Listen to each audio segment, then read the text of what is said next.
मदीने पाक जी नात मुख्तसर चो सुभान अल्लाह।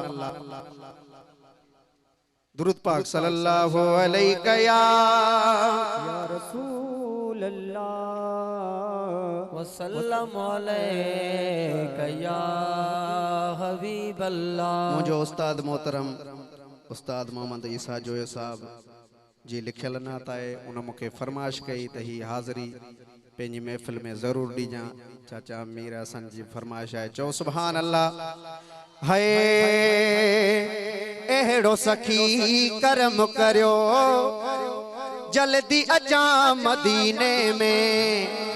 मदीने वारे के अर्ज कंदासी बुधंदो आ न हथ मथे करे मिली करे। एड़ो सखी करम कयो जल्दी अचा मदीने रे। एड़ो सखी करम करियो जल्दी मदीने पार अचा। एड़ो सखी करम कयो जल्दी मदीने पार अचा। जल्दी मदीने पार अचा जल्दी मदीने पार अचा। तू जो मदीनो मुल्क दिसा एड़ो सखी करम कयो जल्दी मदीने पार अचा। है एड़ो सखी करम करो जल्दी मदीने पार अचा। केर केर चाहे तो मदीने अचा हथ खणी।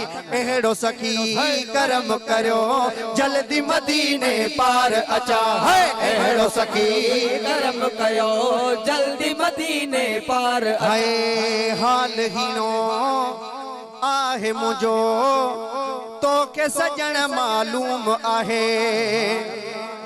हाल हीनो आहे मुझो तो के सजन मालूम आहे। बाज करियो पुनल पेजी बाज करियो साईं पेजी मुझी अचे दर ते पुजा।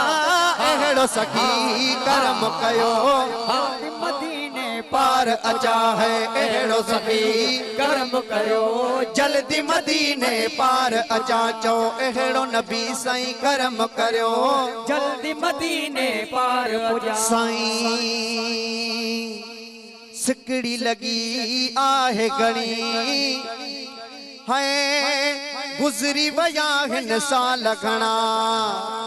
सिकड़ी लगी आहे घणी गुजरी वया हिन साल घणा। महर करियो मूं ते साईं महर कयो मूं ते साईं तू जो सूणो हरम पसा।